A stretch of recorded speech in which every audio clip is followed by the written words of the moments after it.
না যাও, এ তোমার ভারী পদবেশ। তুমি অযথাই আমাকে পুড়িয়ে মারো। আমি তখন খড়ের কাদার মতো পুড়েই হচ্ছিলাম ছাই। পুড়ছিলাম চৈতালি বেলার চৌচির প্রান্তরের মতো। তুমি অমন করে না বললেই পারতে।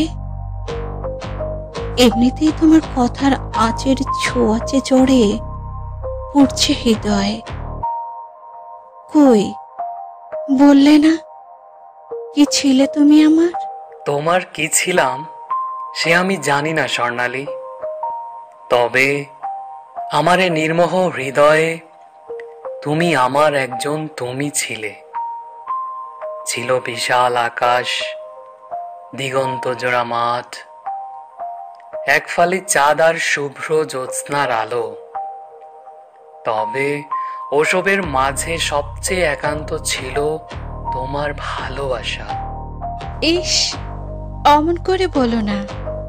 তোমার অমন ছুরি দেয়া কথায় মনে যেমন বাড়ায় পূর্ণাঙ্গ পরিতৃপ্তি, অঞ্জলি ভরে তুলে নেয় ভালোবাসার মালঞ্চ বিহার, তেমনি অনুযোগে বাড়ায় অনন্ত প্রেমের একচেটিয়া আকাঙ্ক্ষার আকুতি।